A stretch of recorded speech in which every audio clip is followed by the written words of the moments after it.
Hello friends, and welcome back to my channel. So pretty much all food has an expiration date or a best by date on it. As you can see, this is my yeast and it is well expired from the dates that are on the top of these jars. So I'm wondering, would you just throw this away, or would you try to see if it will still make bread, if it will still rise? So I'm going to try it out today. Will it or won't it be able to make bread or make rolls? So for this week's bread, I am just going to make some my regular bread. I'm not going to make any rolls this week. But what I am going to try is this dough conditioner that I got from Amazon. Probably, I opened it, I put 2025, but I'm pretty sure that should have been 2024 because that date hasn't come yet. So, I'm going to try this. I've used this once in a loaf and it was really soft. So I'm going to decrease that amount and I just want a softer bread that lasts a little bit longer. I usually put it on the counter this time of year. If it was like hot, I would put it in the fridge. But this time of year, I just set it on the counter because my kitchen is always on the cooler side. So I've got my milk, my yeast, my dough conditioner, flour, sugar, my dry milk, salt, and some butter that goes in it. But yeah, this dough conditioner this is what it has in it. Not exactly sure I like all those ingredients, but we're going to try it and see what happens. So all my ingredients are now in my bread maker, and we're going to see if this yeast is active. Now at the end, I'm going to give you a few tips and tricks on how you can make sure your yeast is active before you waste any flour or sugar or salt or any other ingredients that you might be adding into your bread loaf. So now I'm going to just put my bread maker on and let it go and do its thing, and we're going to see if this yeast is active. So my regular sandwich loaf recipe calls for softened butter to go into the recipe, and I'm not sure if that's going to help it or hurt it. We'll see. So my bread maker has just beeped, and I don't know if you can see that, but that's the dough touching the top of the bread maker. So it has more than doubled in size. So I'm going to put this into my loaf pan and bake it off and take it all the way through to make sure that that yeast will hold up under the baking process and actually turn into bread in the end. So here is my bread loaf out of the oven. I've already put some butter on top. I'm going to let it cool. I'm going to put it on a cooling rack, let it cool completely down because that's what you want to do. And we're going to taste it. It rose, as you can see, and we want to make sure the taste of it is good. So we did let it cool and we cut into it, and it tasted no different than with fresh yeast. So some will say that was probably a fluke. So I'm going to try it again. We're going to make another loaf of my regular sandwich bread. So I'm going to try to make another sandwich loaf bread without the conditioner. I have my expired yeast here, as you can see. I'm not going to use any dough conditioner today.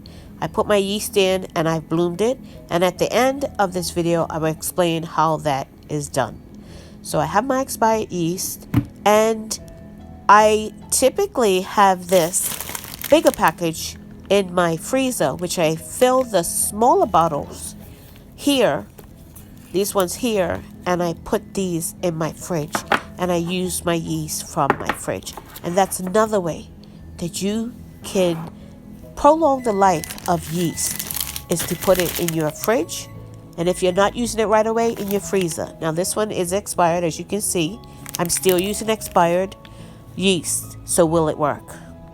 Okay, so I have all my ingredients out. My sugar, my dry milk, my honey, my salt, and my butter and everything I have ready to go. And we're just going to put it in the bread maker again and let it go and do its thing. Now I do want to bloom this yeast again, and here it is. It's not as fluffy as it was 2 seconds ago because my little helper pressed the start button, but that's okay. You can still see that it is activated, so it shouldn't have a problem with making bread from this or rolls from one way this. to make So sure we're going to see if it does it a second time. Actually active. So once again, I have all my ingredients in the bread maker, and I'm just going to set it to the dough function because I don't want to bake it in the bread maker. I want to bake it in the oven. So I hit start, and I'm going to leave this and let it do its thing. So here is this week's loaf of bread. I tried to score the top. Obviously, I didn't score it deep enough because it's just like almost filled right in. And I'm just gonna do my usual.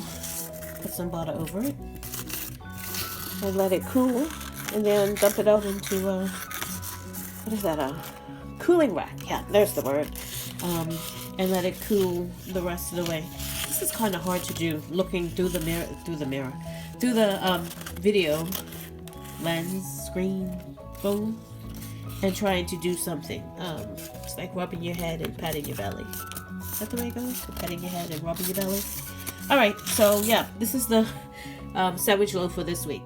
So as you can see, it has worked again without the dough conditioner, and it is made it into bread. So will expired yeast make rolls? I've made rolls out of it. So they have risen. So I'm going to set my oven and preheat it.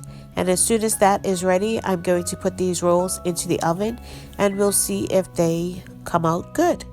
So here they are out of the oven. I just put some butter on the top, and they were delicious. So will expired yeast work after the expiration date? As I've shown, the answer is yes, but with two main conditions. So what are they? So here is another bread and some rolls that I made with that same expired yeast. So it definitely does work. It wasn't just a fluke. But the thing I do with my yeast is, even though it is expired, it will work with two conditions. Storage. Where do you store your yeast? I store my yeast in the freezer. And one that I'm using, or in this case, I'm using 2 jars, I will store that in my fridge. I have seen people store them in their regular pantry, which is, even though it's controlled, it's not as controlled as your fridge or your freezer. So one condition, you have to store it properly. Either store it in your freezer or store it in your fridge. And the second thing that will kill your yeast pretty much 99% of the time is salt. If you're throwing salt right on top of your yeast, it could kill your yeast. And I've seen it done. And when they did it, they made a bread from their expired yeast, and they threw literally a fistful of salt. I have never seen so much salt used in one loaf of bread in my entire life. And they threw it right on top of their yeast. Of course your yeast is going to die at that point. And of course the loaf didn't rise. So of course what did they do? They threw the yeast out. Had they put the salt in first, or even mixed the salt in with the flour and put the yeast on top, I probably bet 100% that probably would have worked. But they didn't do that. Yeast can be killed by salt. So you really want to separate the two. And in your bread makers, it will tell you to keep your salt away from your yeast. Why? Because your salt can kill your yeast. And the last tip I have for you for using expired yeast is blooming it before you add any other ingredients. So your warm water portion and whatever you're using as a sweetener, whether it be honey, maple syrup, sugar, whatever it may be, mix the 3 together. Your water, your honey, and your yeast, and let it bloom. Let it sit together for about 15 minutes to become all foamy and frothy, and that way you know your yeast is active and it will work in your bread. So before you throw out that expired yeast, make sure it really is expired. Thank you so much for watching. If you haven't subscribed, please subscribe and click that notification bell to be notified when I upload videos.